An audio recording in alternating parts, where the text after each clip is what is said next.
Today we kōrero with the vibrant and unapologetic Mary Haddock-Staniland. She is a global DEIB advocate, business advisor, pioneer, inclusion curator, and strategic leader.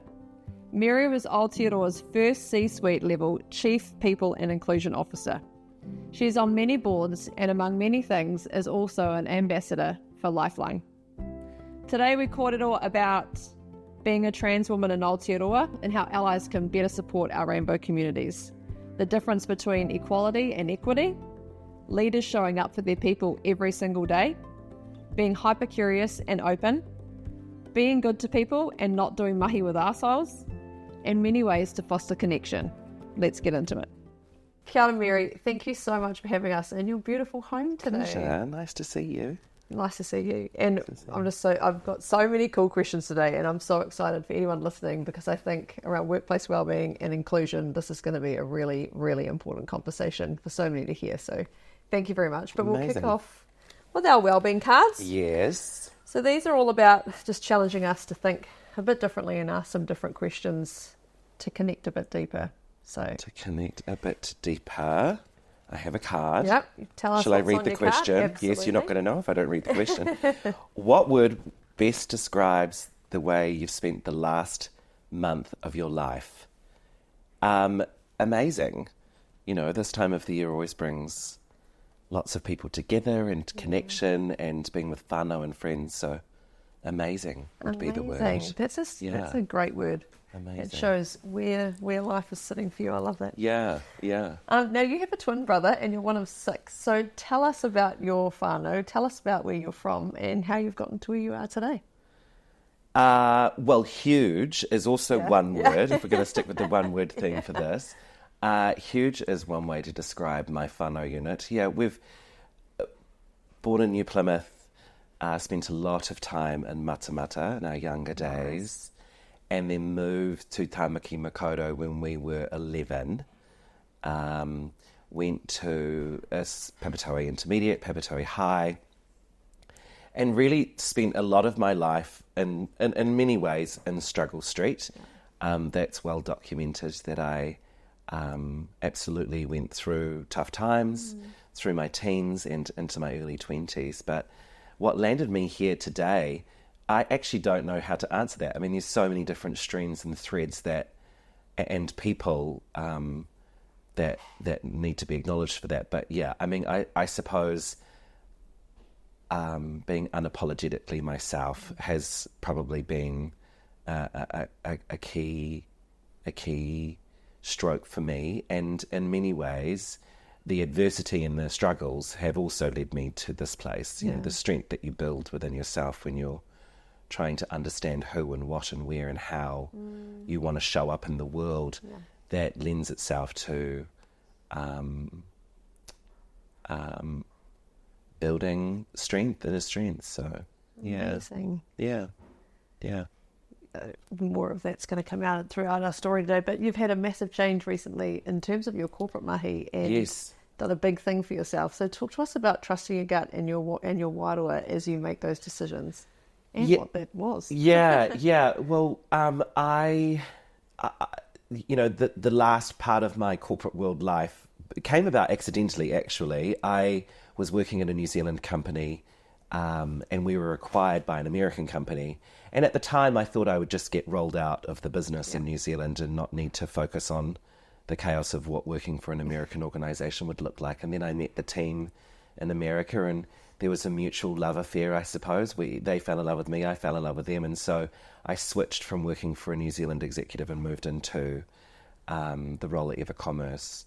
And it has, till date, been the career of my dreams. I loved every moment, getting to work inside an organisation that was not only NASDAQ listed, but had a huge footprint in the world, providing services in software. But, you know, I woke up earlier this year, and it's no easy task when you are doing a job on the other side of the world every day.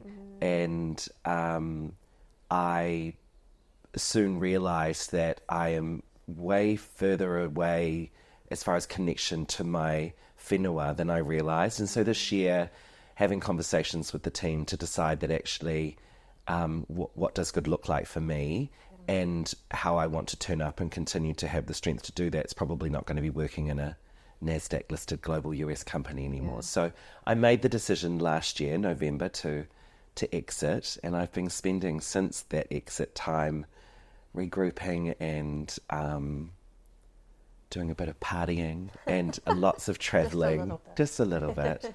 Lots of travelling and spending heaps of time with my family and friends, because I don't know that I would be able to be me without a number of those people. So I kind of have neglected, when you have a job like I've had, working in the echo chamber that I was, it's a lot of work and long hours, and I didn't get to socialise too much with those that I had here.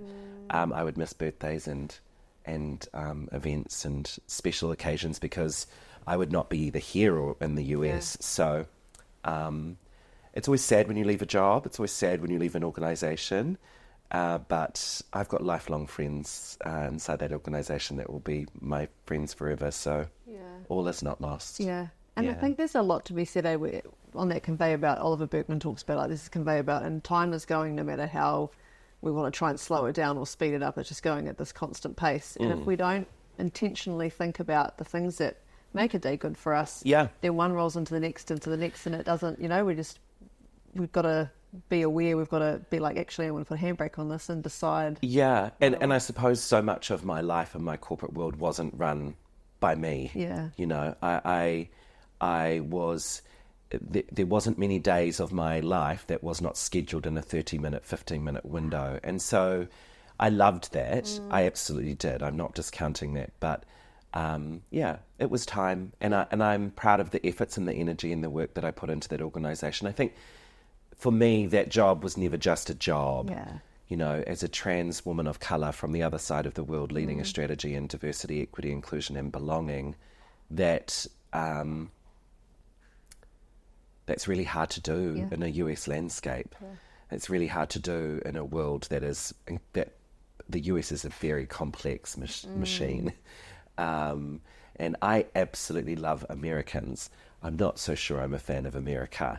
Yeah. So it was more than a job. It was, I put a lot of energy into that mahi. Yeah. And so it's okay. I'm out of the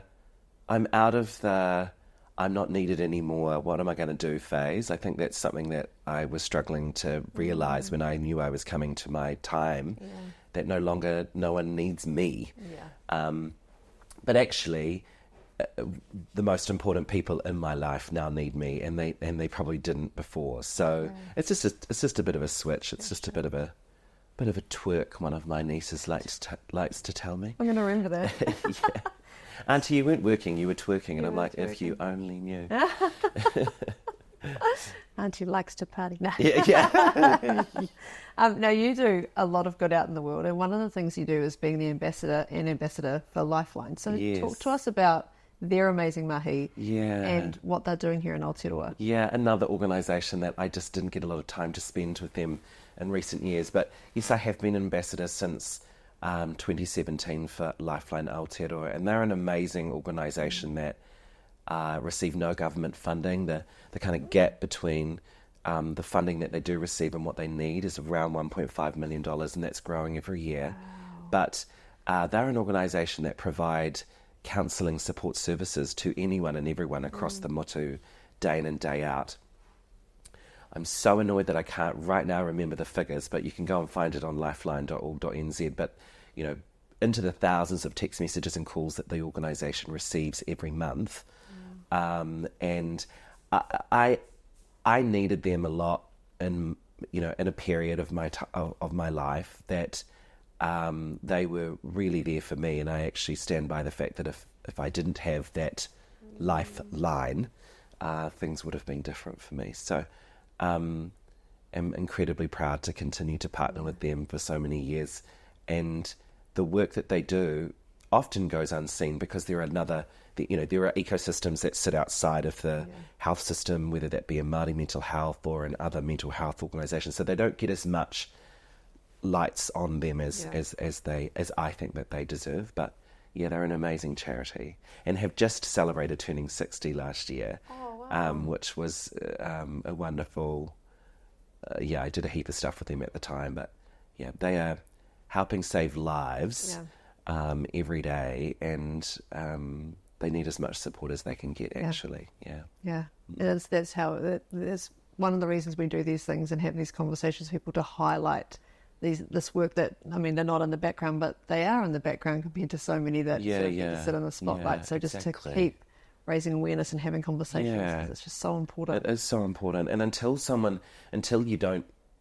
people don't know if they don't know, right? So unless you need a service, I had a friend recently need to go and see a doctor urgently, and she was horrified at how long she had to wait. And we see it, we hear it, we hear about it in the news of all sorts of different things. But until you are actually the person that needs that service, we often go unaware of the carnage that can sometimes sit behind those organisations. Yeah, and then they get new advocates. They then start pushing the mission as well. And have there been any moments in your time being part of Rainbow Communities or with Lifeline that you'll just never forget?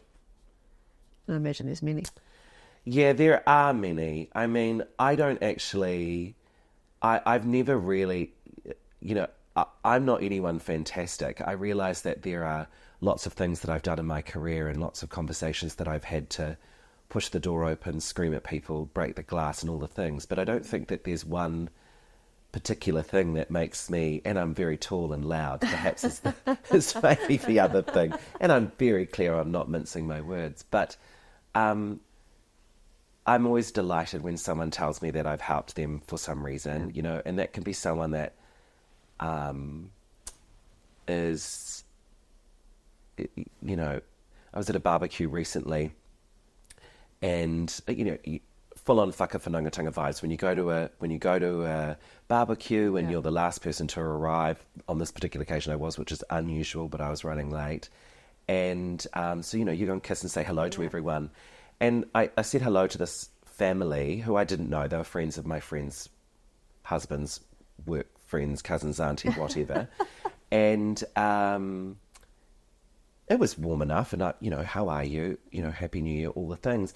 And the father actually came up to me, and helpful to note that it was possibly after he'd had a few beverages by the barbecue, to tell me that he had seen something that I did last year that helped his sister or sister-in-law, and their child is transitioning at the moment through the health system in the Hawke's Bay, actually. And those sort of things you never really want to, the pain and the heartache and the trauma that I've experienced growing up as a child is hideous. You never want that for someone else. But if you can help, if by sharing your story has helped someone else, then that is too really amazing. And what I always say is that what I went through was horrific in many ways, but my story's mine. That it's a very different world these days. I was in the late 80s, early 90s when I was at primary school and intermediate, and knew that I was going, that there was something very different to me and my identical twin brother. That it's the pathways that we're on today is different. The technology, the education, and the health system. While there's still so much to be done, it is a lot better these days than it was in my time. So I never really want to drag people down in the raw reality of what, For example, my mother taking me to Waikato Hospital when I was 5 years old, and a doctor telling my mother, "Well, we can send him away if you don't want him." Would never be something that I would imagine a doctor in 2020, but nowadays would say. So that I'm always delighted when I can have moments like that. They don't happen every day, but that's nice when that happens. Oh my goodness, Mary. Breaks my heart. Is there any common misunderstandings that happen around rainbow communities and even our whānau who are transitioning that allies can actually try to be more helpful with or be more aware of? Yeah, I mean, half glass empty, half glass full. The perspective of everyone is going to be different based on their own experiences. I think what's important to note is that, allyship and advocacy is part of the success of any winning formula, particularly in LGBTIQ2A+. But remaining curious and not judging based on what you think you know, asking great questions and being open-minded can often help distill and create a safer space for everyone. Again, I don't know all the answers to everything. I know I know what the hell. My journey is my journey, but I'm not proclaiming to know everything there is to know, because that's impossible. I remember I was about to go and speak at an event years ago, and I was speaking through a teleprompter, and the guy who was running the teleprompter was the side of stage, and he said to me, "Oh, I've just gone through your notes. You haven't put 2 at the end of LGBTIQ2A plus." Oh no, it was the plus, and I'm like, this is 10 minutes before I'm about to go out and speak to 3,000 people. I'm like, well, what the hell does what's the plus mean? He started telling me that he had read it in some New York Times article the day before, and I'm like, well, honey, I ain't changing shit. This is what I'm going to say. But unintentionally, I would never want to offend. But with the best intentions, we all must stick to the book that we've read and know. I think changing that for someone else is not ideal. We all must stick to your own knitting. You know. And then go get informed, once you've been challenged or asked a question. My favourite C word of the many favourite C words I have, curiosity. I absolutely believe in it. You can't, when you're open-minded and you have an open heart and you're willing to listen to the other, I think the foundational concept there is, I don't necessarily accept, when my husband says I can't go and buy another piece of jewellery, I respect him saying that I shouldn't, but I'm not going to accept it. Not always. Oh my goodness, how silly. But I think if we all are respectful, no matter the situation, then that opens the opportunity for you to listen and hear and be curious and open-minded. I think that's important. When Emily and I, my colleague Ems and I, we first saw you speak at a leadership event in Auckland, and you came on after a Q&A had happened with a particular male guest. Perfect timing. And always perfect timing. It was so tense. There were a couple of... I remember. And you came on and just really set the rest of the tone for the rest of the day, and I've got your quote down here because I was like, it just really tempered the room. What the hell did I say? To put them on their back foot, and they were like, you said the landscape is complicated, pouring fire onto fire doesn't get us anywhere. And it changed the dynamic of the entire room to be because they were all kind of jumping on this bandwagon, and you really peacefully set them back to actually think about it. 2 people in conflict going like this, no one's going to get anywhere. So what are we going to do about it? And so my question there is, you disrupted with mana that day, and you talk about disrupting with mana. So talk to us about that concept and how does that work, and how can people get aware? Yeah, I mean, I love it when I'm taken to talk after an old white guy. It's amazing. But I think, look, here's the thing. I think we are all institutionalized from the way we've been brought up. We're a byproduct of our upbringing. When I married a white guy, there are white guys in the world. There's one sitting in this room right now. He can't help being born white, just like I can't help being born me. So I think if the world doesn't stop actually being argumentative with that terminology and actually gives the white guy some space to educate, to unlearn and relearn some ways of being and seeing, we may see some traction. And my philosophy around disruption is about the fire. Now, if you're on a beachside in the middle of summer and that's what you want to do, you're going to put more fire on the fire because you're on the beach and it's 10 o'clock at night, you want to keep warm. But often is the case, we want to gravitate the conversation to ensure we're evolving, usually said kaupapa or the mahi in it. And I feel like, in my entire career, 95% of the people that have been my leaders have been old men that are white.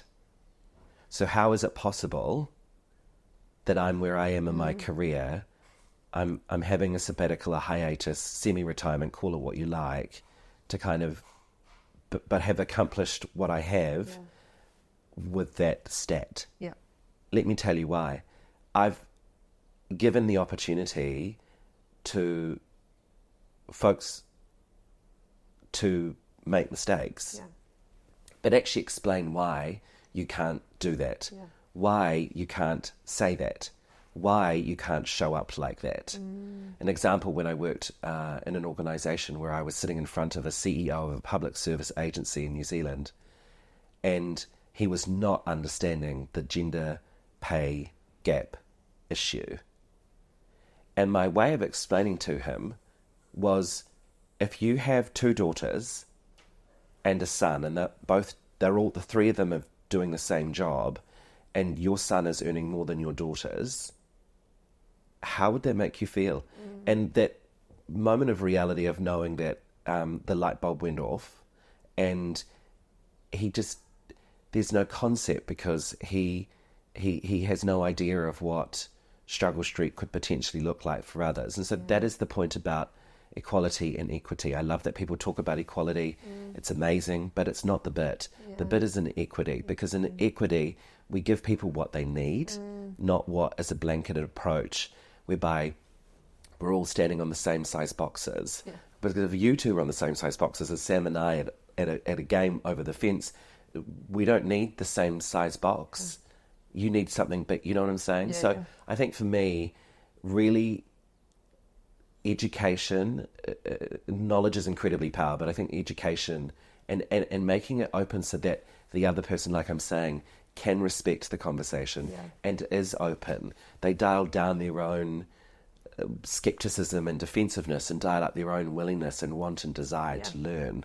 And that is what I strongly believe disrupting with mana means, because otherwise, if you're just going to do the rah-rah, and I'm not saying not to protest, I'm not saying not to do a hurly-whirly and all the things, but if you really, really want to influence change, you need to be in a position to all shut up and talk at once, listen, learn, and then create change.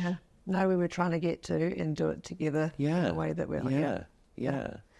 You ran an internal series called Mary in a Moment. Yes. And you finished it with Don't Forget to Smile at a Stranger. Yes. So I feel like this is all linking into that perspective as well, but what were you trying to get across to those guys when you're talking to them about Don't Forget to Smile at a Stranger? And what perspective were you trying to challenge? To be open to someone in the lift or in the corridor or on a call. I find it very disconcerting. I've done a bit of travelling, as you know, over the last few months. People don't smile. It's so vile. I mean, if you've got really bad teeth, of course, just smile without your teeth. But, there's nothing wrong with smiling at someone obviously, I mean, I'm very happily married. Some people like to use that as another opportunity. That's not what I'm saying. I'm just saying, let's be let's be human to human. I think some of the stuff that I've realised over my travels recently is that that's all we really, I think, as humans crave for, is human connection. And I think smiling, it's free. It's, you get into the hotel lift, or you're in a building to go or the hospital, or, I mean, hospitals are a little bit touch and go, so you never really know what's going on in a hospital. But that's true. Like, seriously, there's no harm. If I look down the barrel of the camera, smile at a stranger.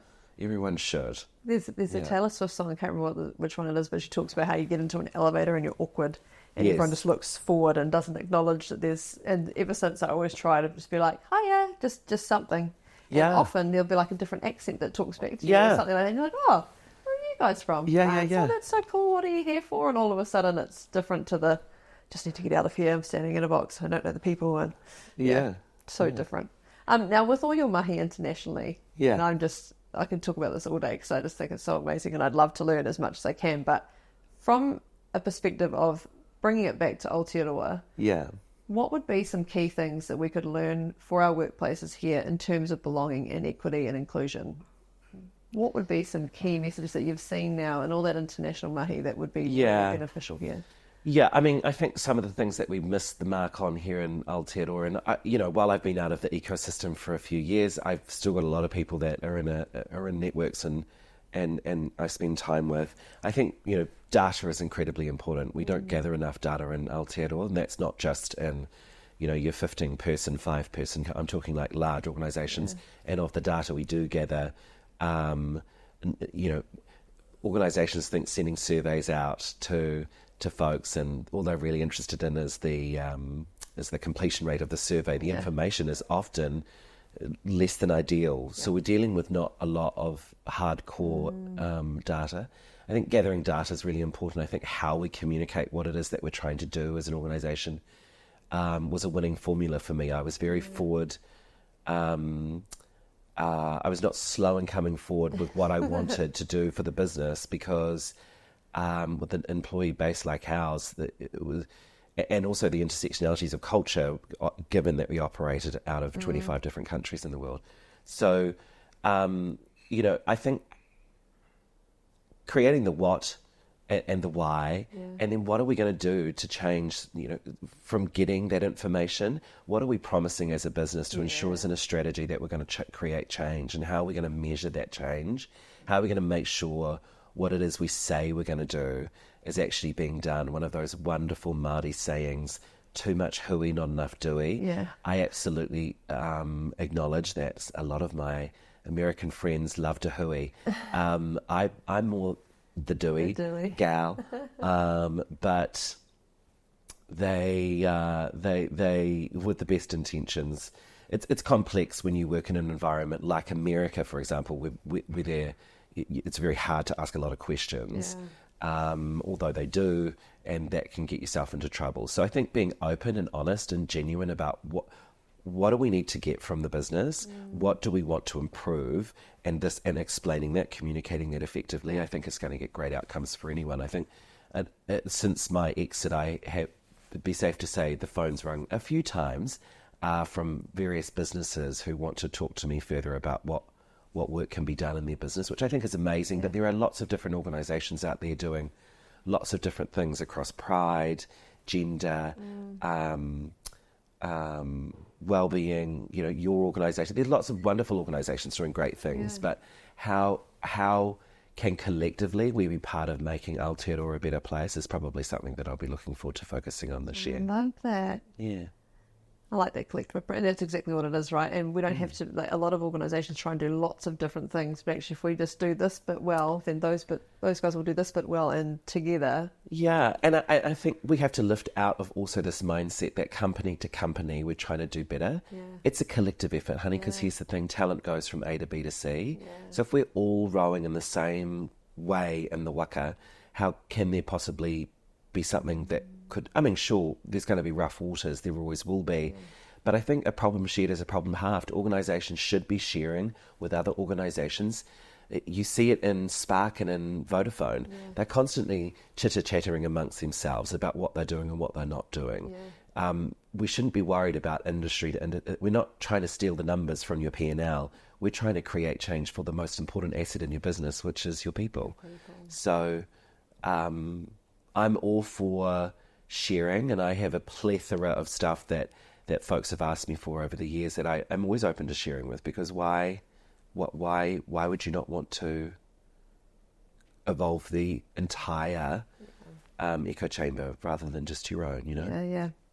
And it's, again, that perspective, right? And instead of that scarcity mindset of this is ours, and if you take it, we've got nothing left. There's a plethora. It's open-ended. We can keep building. Yes, exactly. So from a perspective of like that, because we sort of talk, when we talk about strategy with well-being or with anything really, we're kind of in that pie in the sky, 50, 20-year sort of mindset. What's day-to-day stuff that businesses or people within businesses can be doing around inclusion, belonging? So again, smiling at people is a really simple one, looking up from your computer, but are there any other things you've seen that are really great day-to-day, like actual practice? Yeah, getting groups together. I think bringing diverse groups of people together from across your business on a regular basis for some level of cadence is a good thing. Yeah. I think even having your CEO or the leader of the organisation being front and centre when it matters, around matters, not just in pride or gay, LGBTIQ2A plus rights, but across all dimensions of diversity. We have a variety of different activations that are casted through the year, that even if the leader isn't Pasifika or Māori, it doesn't mean that they can't at least learn a sentence or be seen to be actively wanting to participate, because we know that when leaders lead, that gets great outcomes for the business. And in order for there to be this unwritten permission that even the most skeptical older human can still learn, so I think it is always the smallest things that matter the most. And that's been in businesses that I've worked in most recently, but even in smaller businesses I've worked in, it is always the smallest things that matter the most. And when you have that mindset and that thinking, when you go to adopt conversations or kaupapa in this manner, you can't go wrong, really. We often talk to organisations about strategic visibility. I'm also rotating. If anyone's watching, going, what is she doing? One's got lemon and honey because I sound like a foghorn, and the other one's got water. So maybe if you were wondering what the hell I was doing, that's what I'm doing. Not wine. Not wine. Not wine in the cup. It's yellow. Evidence. It's lemon. We often talk about strategic visibility with organisations because they'll get a directive to involve, for example, us for wellbeing or anything. And they're like, if they want to do yoga once a week or whatever, that's sweet as. But then do they come? Do they join in on the yoga? Do they show that that's a great thing to do? Do they show that it's okay to take an hour from their desk to go and do that thing? Probably not. So having those conversations as well is, if you really mean it and you're going to put money in behind it, we just need your presence. That's the thing that then shows everybody that they can walk away from their desks, or that they can prioritise themselves, or, Whispers by leaders are seen as shouts by employees. So I think it's incredibly important. I would not need to do that with my last CEO. In fact, many of my CEOs, I've never had to do that, but you'd be surprised at how many people don't know, and you kind of think, well, what the heck are you doing as a leader? But that's another conversation. But I think that there are ways that you can ensure are not tick box, that they are genuine and that they are authentic, and that this is not just rainbow washing, or it's not just the cupcakes coming out when it's Pride Month. And put your money where your mouth is. Be present, show up, lean in. I think those are really important facets to leaders, showing that they actually genuinely, truly care. And I would go as far as to say, I don't know every leader there is to know, but of the leaders I've worked with and know, there is a little bit of fear too, because often we know leaders are, that top percent, they live in big flash houses and drive big flash cars and earn shitloads of money.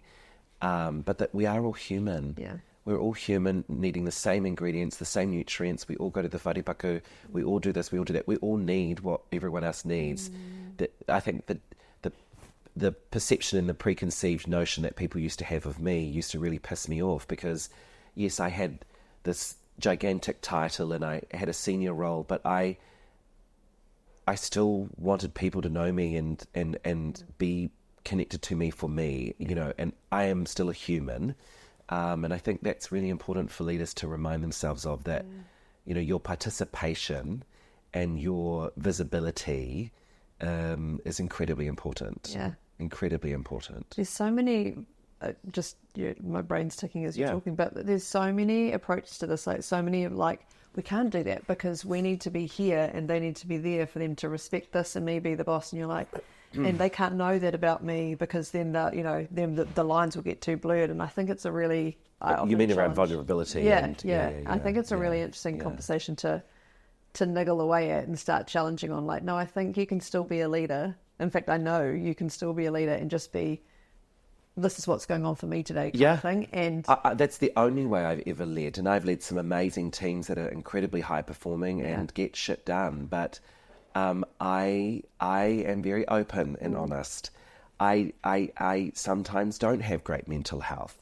What I've had to endure is probably more than most, to kind of show up and be me in the world. And yes, there's something about Mary and all those little things, but particularly when I've got something publicly going on, that's can be tough, but also I am still human, and that has never stopped me from sharing. In fact, I've probably overshared, but I feel like that's always given folks around me an opportunity for them to be their whole selves, work version, whole self, not necessarily party version at work.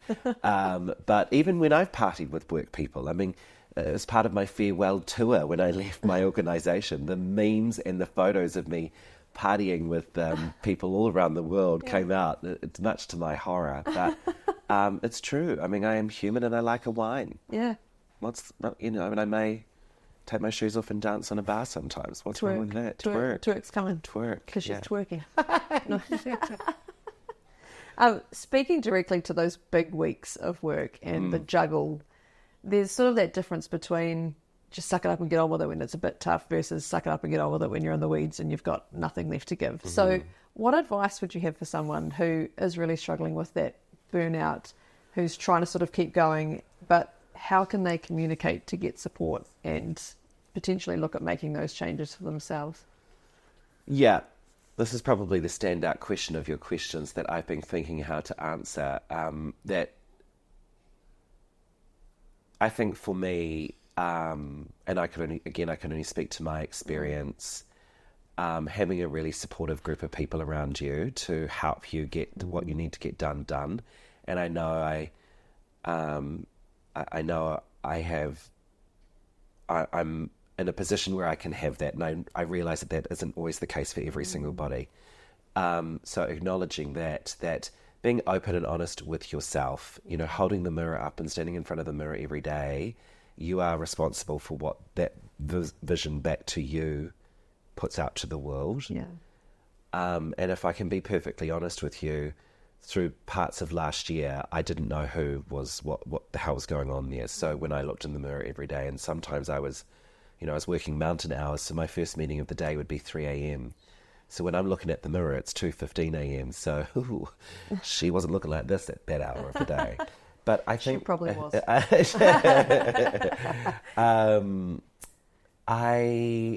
I think, having open and honest conversations, not only with yourself, but also those around you, your partner and your leader, having conversations about, and I know that can also be very difficult because you do that, you're exposing yourself to, failure to do the job, not good enough. And we all suffer from imposter syndrome. I think that's no matter who you speak to, whether you're Hollywood or, and I've, in my time spent some time with people very, very famous over the years. Everyone does. I mean, it's you're human.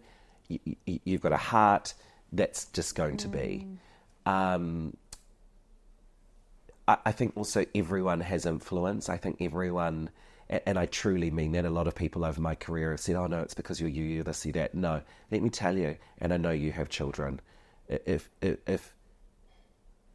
you're in a supermarket when your kids were younger and the 3-year-old was screaming his lungs out in the aisle because he couldn't get the cookie, that child has influence because you had a choice whether to get him a cookie to shut him up or throw him in the back of the car and leave the supermarket. Everyone has the opportunity to hold influence. And so I think for me, as I have evolved in my personal and professional life, I'm the only person that's going to be able to take control of what's going on. And while we've been talking this morning, it's all about me and my new era of relinquishing control. But seriously thinking about how you can't go back in time. All you can do is project or be focused on what's ahead. And so anyone who's suffering from this stale or also ickiness of too much going on, can't keep up, don't know where to turn next, it really does start with you, as cliche as that sounds, but it does. And I know that because I've literally just gone through that. And while so many people have said to me, gosh, that was just like a shock announcement, well, it really wasn't. It's been 6 months in the making, but we just couldn't share longer. We couldn't share sooner. But taking that power back and enabling yourself with time, effort, energy, and love for yourself, I think has been very rehabilitating. And I don't think a lot of people do this much because it's just not the way of the world anymore. It's true. We all run at 1 million miles an hour. Yeah. We're all sitting here doing this, but we'll all have to get on the phones when we're done to check and make sure we haven't missed a music. It's just the world that we're in. And so I think that's, it's great, but it's also not great. You know, technology has made us more accountable than ever. And I think we've forgotten how to be accountable to ourselves. Yeah. Yeah. And those promises we make to ourselves. Yeah. I think there's I've got a lot of friends who, you know, it's the same, you hear the same sort of stories and you'll pitch a couple ideas like, hey, what about thinking about this? Or is there another role?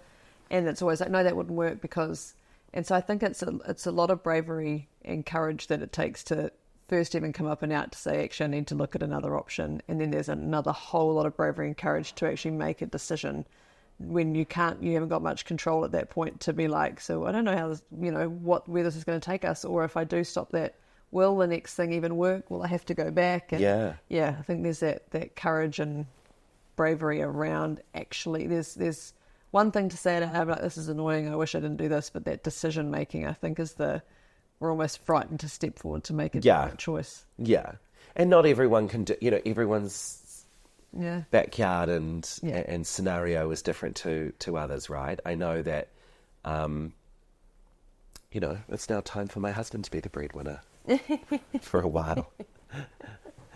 Yes. I love that.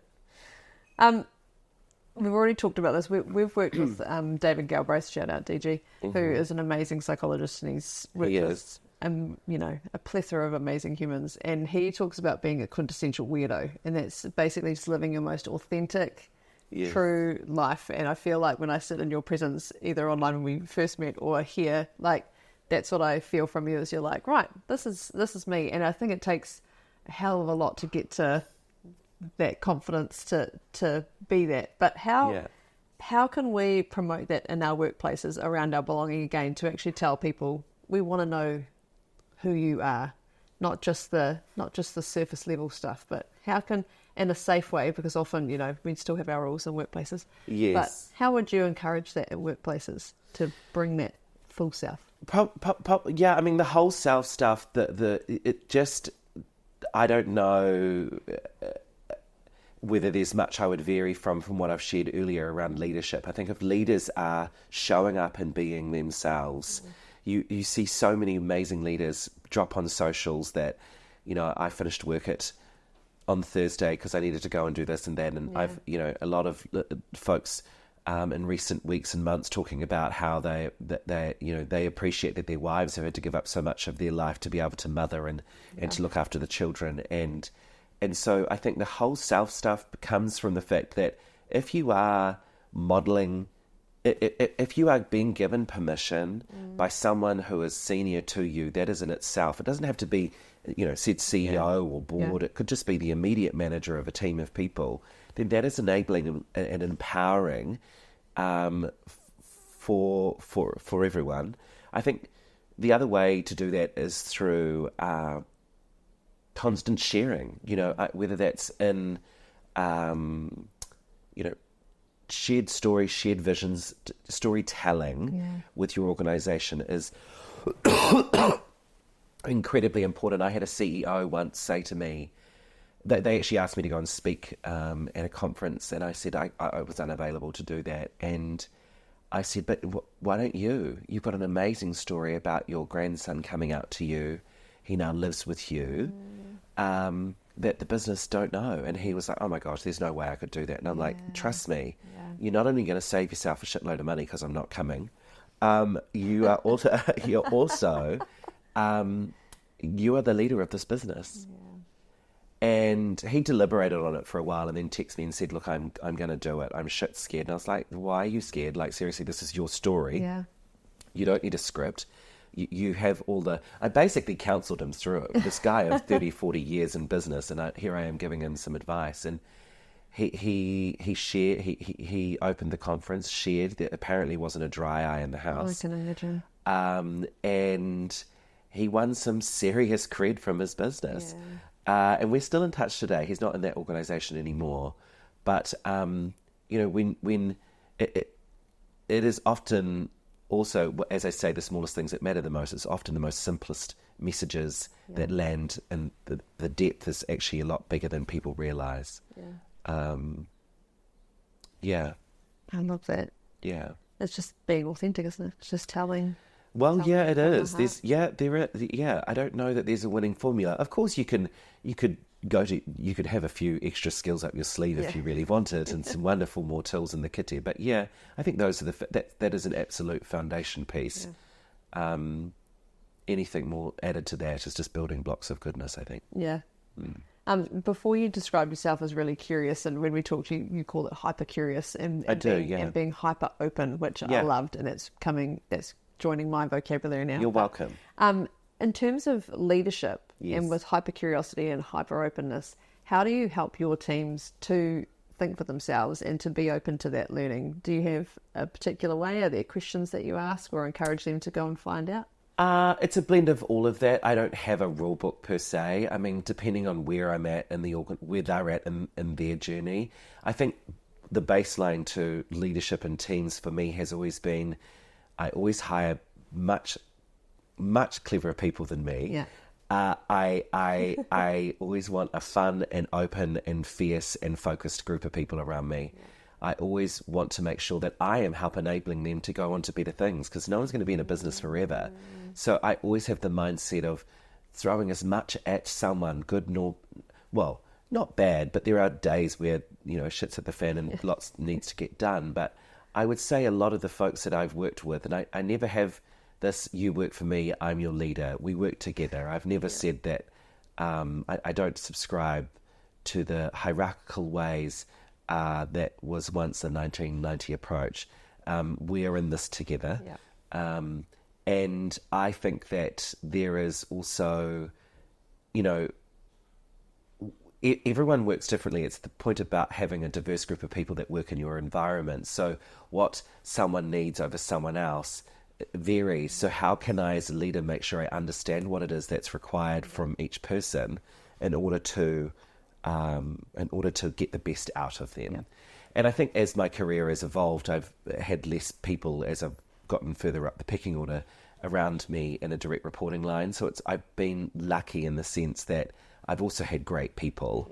Yeah. I have been asked on a couple of occasions to be nominated for awards personally, which I love award ceremonies. Everyone knows I love to get in a gown and spend 3 hours in hair and makeup. But I have never been one to accept a nomination for an award for me personally, because I fundamentally disagree with the concept that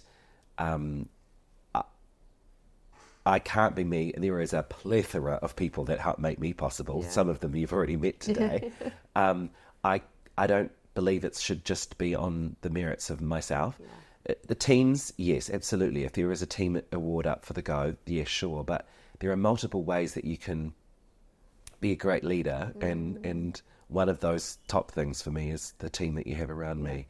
I think, things that we've already shared today, and my openness and willingness, my vulnerability, being that I just want folks to not feel like they're in a cocoon. I think that it's very much about outputs, and outcomes too. But I'm not a clock watcher, so folks have always been in my ecosystem, come and gone as they've pleased. I don't really care.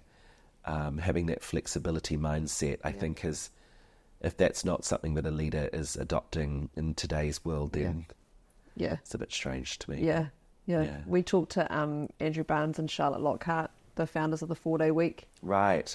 Last year, and we were already on that waka, so we've gone into 4-day weeks as well. But we've always been the same. Like, if you have an appointment, go. If you need to pick up the kids, don't worry about it. If someone's sick, it's sweet. Don't even talk to me about it. Like, it It doesn't matter, because I know things will get done, and if they don't, nothing's so critical, or they'll have a conversation with someone and things will get done. And I think it has to be the way we move forward. We've got to see our people. Charlotte speaks about it, of we're borrowing them from their lives. Yes. And they've chosen to be there with us. So, making sure that we do all we can to just be the right environment for them, that they know we really do value them as a human outside of, we value your contribution here, but we also value you, that there's a whole other world out there that we don't probably know half of the stuff that's going on. Yeah. Yeah. take care of what you need to take care of. And when that's being taken care of, they are actually able to focus on the work that's in front of them, as opposed to being there doing. So many people would say to me when I've run remote teams. I mean, I worked from New Zealand for an American company, remember, but having teams globally, I don't know if I'm sitting in an office and everyone who's in that office is working. Yeah. How do you know they're actually working? So if things are getting done, you're delivering against what you said you're going to, you're not off the marks when it comes to our quarterly review of what we've delivered, then surely that doesn't really matter. Yeah. You know? We're all good. Yeah. Exactly. It makes me think of like, old school with the rows of desks and like a matron walking along. Oh my gosh, yeah. Looking, you're not doing your work, John, yeah. Yeah. I remember once years ago, I was working for a company and I was 15 minutes late back from lunch and I got a verbal warning. Yeah. Hilarious. They're still operating too. Wow. They're still in business. Look. But yeah, I'm pretty sure they've evolved since then. But I would hope so. back in those days, I mean, we just, there was no Slack or Teams or instant messaging. So, and that's the thing with technology. Again, a positive. We don't need to be tied to a desk. You can do all your emails. We have a rule in our house. There's no telephones in the bed, in the bedroom. But, you could do them laying on the beach. But, yeah, times have changed and will continue to evolve.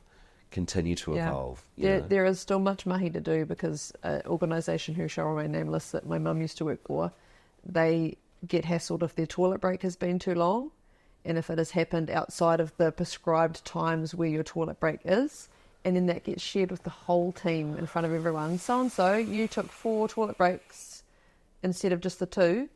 That's still happening today. That's happening still publicly in places, and it breaks my heart, and I feel so, it's... Yeah, that sucks. No. I mean, you have this... I get that production lines and, if you're doing the biscuits at the end of the conveyor belt, or you're producing the milk or the cheese is getting... I realise you can't offer too much flexibility to those that are working on the floor. You could look at doing it differently. Obviously, if they decide to work half a day, that's going to be a bit of a problem to the biscuits. Yeah. They're just going to pile up at the end. And no one's going to be there to pack them and then take them to the supermarkets and they won't get sold. I get that. There are ways that you can work around that. There are strategies that are in place that I know numbers of organisations that I worked with over the years that have opted for a different regime that would be different to those working in an office. Same for customer service or call centre or what have you. But, when you are curious and look out beyond the guidelines, you often could find solutions that work best for your people. Agree. But you got to get the right data. You got to know what they want to know and then list above. Data's going to be our keyword here, whānau. Yeah. Do you have any non-negotiable values that you take into every environment, whether you're in work, home? Yes. Tell us about those. If you're an arsehole, I don't want to know. Nice. Yeah. If you are not, ultimately, if you're not a great human, I'm probably not going to give you the time of day. You can gauge a character I'm able to gauge a character pretty quickly. Yeah. I've gotten up and walked out of various situations and scenarios over the years based on that. I'm pretty good with an energy read. I like good energy. I like a good vibration. I like just to be a good human. Yeah. Actually, it costs nothing. Yeah. It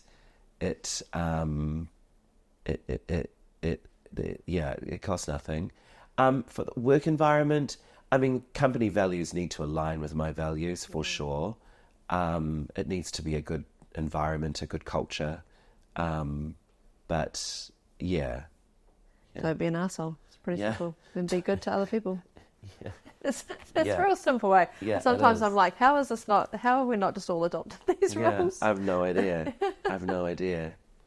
Maybe that could be part of your moving forward. That's going to walk around with a Look picket at that, giving me business ideas. Thanks, Dan. So what are you most excited about right now as you're starting to look forward now? What are you most excited about?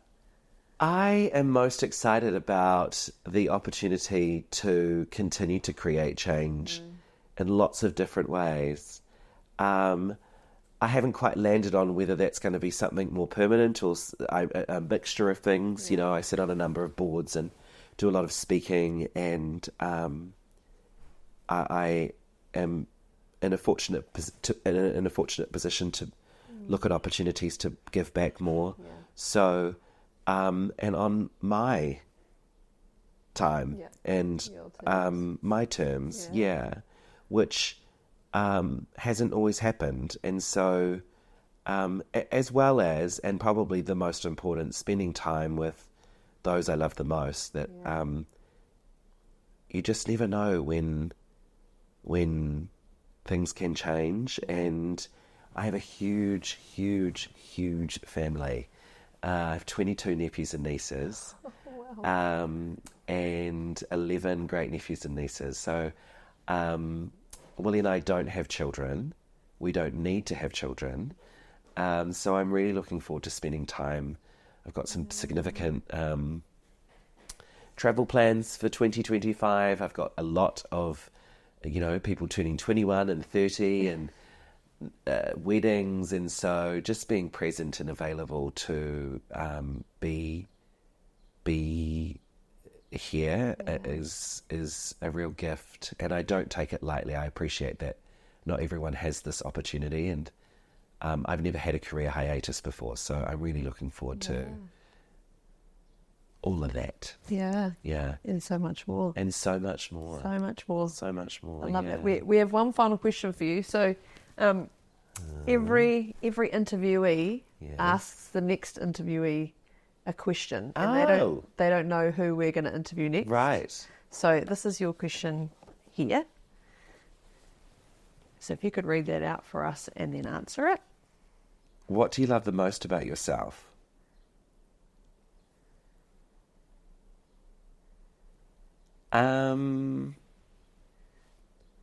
What do you love the most about yourself? Probably my laugh. My laugh is very infectious, very loud, not very demure, not very mindful. Probably my laugh. I love that. A laugh should not be demure or mindful. That's very true. It should just be full of joy. Yes. However it comes joy, noise, yes. Now it's my turn to write the next person's question. So we'll finish this one up and then you can write the next question. But before, when I went to your bathroom, before we started the interview, there's the poppies, and she was the tallest poppy, and that just made me so, it just fit in today's kōrero so beautifully, because you should shine. You should bring all of your authentic self and not worry about being the one who's going to get pulled down. Just be your authentic self. Laugh loudly. Laugh loudly. Laugh loudly. Yes, that picture's a beautiful picture. A very, very, very, very good friend of mine painted that for me for my 21st. Oh, wow. Yeah, so it's been around a while. Yeah. Beautiful. Well, thank you so much for having us in your whānau today, Mary. And thank you for being here with us, and we will see you again soon. Ka kite.